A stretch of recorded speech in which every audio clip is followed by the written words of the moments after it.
নমস্কাৰ, মোৰ নাম তাপস বৈশ্য।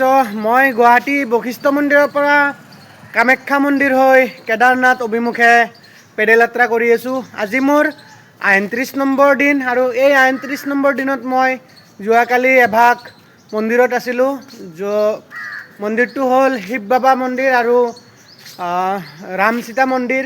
তো মন্দিৰটোৰ বাহিৰৰ দৃশ্য এবাৰ দেখুৱাবলৈ চেষ্টা কৰিম, যিহেতু ভিতৰত মানে কেমেৰা এলাউ নাই বুলি কৈছে, তো মই কেমেৰা দেখাব নোৱাৰিম। গতিকে বাহিৰৰ দৃশ্যটো আপোনালোকক এবাৰ দেখাই দিওঁ।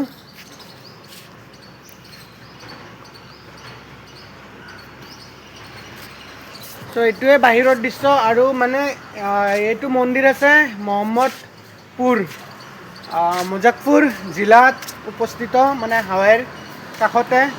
তো থাকি ৰাতি ভালেই লাগিল আৰু মোক বহুতেই ছাপোৰ্ট কৰিলে আৰু যিমানখিনি পাৰে মোক ছাথ দিবলৈ ট্ৰাই কৰিলে। গতিকে আপোনালোকেও যিমান পাৰে ভিডিঅ'টো শ্বেয়াৰ কৰি দিব। যদি ইয়ালৈকে চালে এটা লাইক আৰু মোৰ পেজটোত যদি নতুনকৈ আহিছে ফ'ল' কৰিবলৈ নাপাহৰিব, কাৰণ আপোনালোকে যিমানেই মোক ছাপোৰ্ট কৰিব মই সিমানেই আগুৱাই যাই থাকিম আৰু মোৰ সিমানেই ভাল লাগে। গতিকে হৰ হৰ মহাদেৱ, জয় শ্ৰীৰাম, জয় শ্ৰী কেদাৰ।